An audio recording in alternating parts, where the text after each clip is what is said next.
Hi guys, it's Rachel here. We're going to be talking today all about meal planning. So if you're ready, I'm ready. We're going to do it on a budget. Most of my meal plans for the week are under $50 and you can do it too. Come on, let's do it.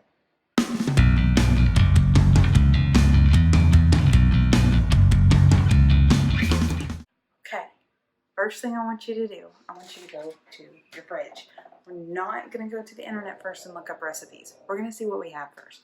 So to our fridge, we're going to catalog everything that's in here in my very full fridge. There's lots of leftovers, but we eat all our leftovers, just about.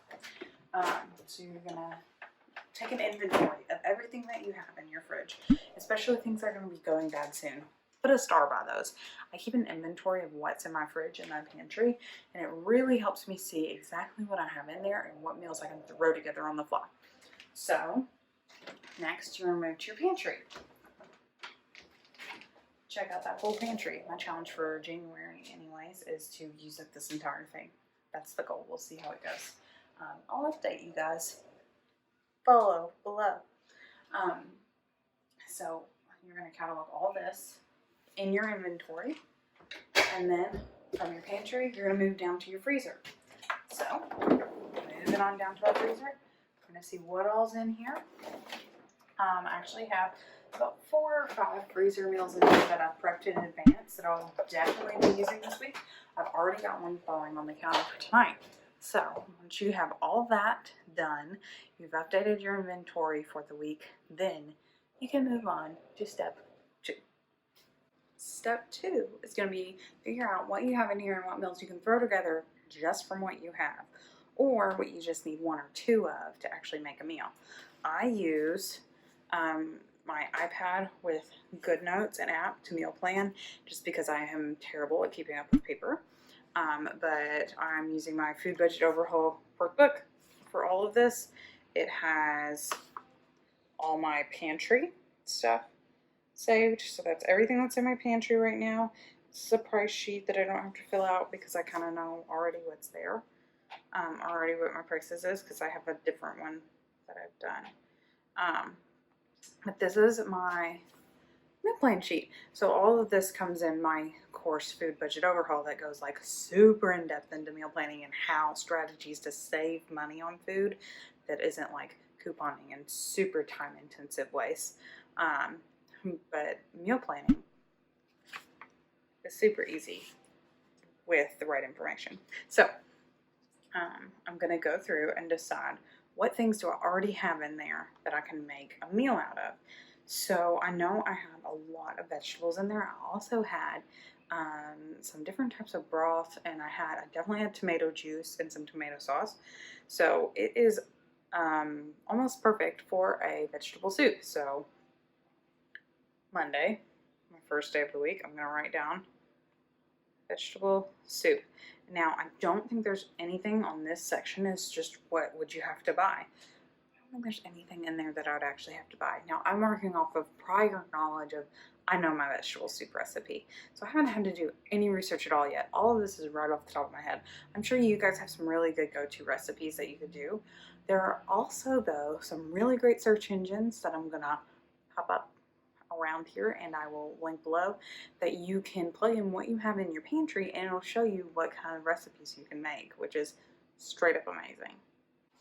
Okay, so after you have kind of come up with the recipes that you can make only from the stuff in your pantry, the next step you're going to take is you're going to see what recipes are you close to getting to with what's in your pantry. Now, how do you find cheap recipes, and what makes a recipe cheap exactly?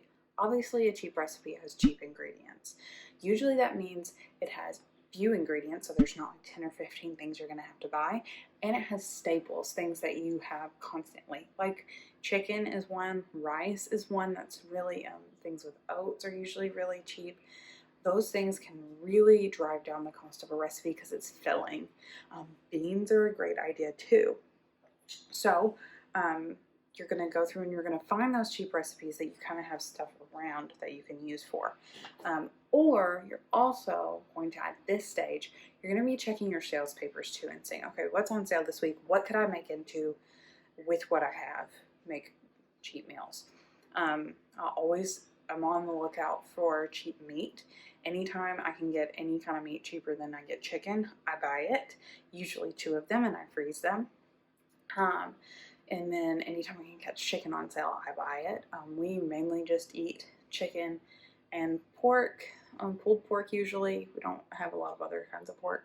And sometimes hamburger and turkey burger and stuff like that. We don't eat a lot of other meats just because we're frugal and we don't care for them. We'll have a good steak now and then, but not on the regular. So yeah, you're just going to start going down through and filling out recipes that you find. You can look on Pinterest and find these cheap recipes. You can look in cookbooks that you have. You can look everywhere. I have some posts with cheap recipes that I will definitely link down below. That way you have them. And then 2, you can also check out my free 1-week meal plan plus guide that should cost you less than $30 at the grocery store for the ingredients that you'll use in the meals. And that's a really awesome guide. I've gotten great reviews, and it's a great way to save a ton of money. It's a good example of all the principles that I'm sharing about here actually condensed into a meal plan. So from there, as I'm going through, I'm also writing things I need to buy at the grocery store. So when you're buying at the grocery store, here's my tip for this. Your grocery budget is only going to be as cheap as what you actually buy at the grocery store, right? So impulse buys, every single impulse buy you do is going to add up on your grocery budget. So what I suggest is if you're a bad impulse buyer, if you can't just go to the grocery and get what's on your list and go, then you need to do pickup. You need to pay the $5, or maybe sometimes pickup's free, but for me it's $5 at Kroger anyways, or $10 if I do Instant Cart, plus their fees and all that nonsense. But if that's something that is a problem for you, impulse buys, you definitely just want to go ahead and do pickup or delivery instead, because what's paying $5 for pickup is probably a lot less than your impulse buys are going to be. So you're still going to save money, and you're still saving yourself time. And as a mom of 2 toddlers, pickup and Instant Cart is my favorite and wonderful because they like to throw fits, lots of fits at the grocery store. So that's my best tip for when you're actually at the grocery store. Then we're going to talk about actually making those meals. Okay, so my meal plan is made. Hooray! Now we're going to talk about how do you actually execute those meals and make them happen during your week. The answer is number 1, prepping. So I would pick one time in your week, whether it be Sunday night, Sunday morning, Saturday night, Saturday morning, sometime where you sit down for at least an hour or so, not even at least, however long it takes you, and you prep as much as you possibly can for the recipes that are coming. So things that I would do, you could go ahead and prep like the spaghetti sauce beforehand, and then freeze it. Or if you're going to make it in the next few days, just throw it in the fridge.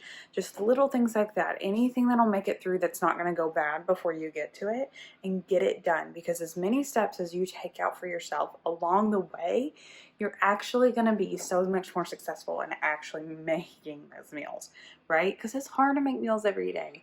This is why it sucks when you buy all this food and you try to meal plan and then you fail, because it's hard. So make it easier on yourself and prep things.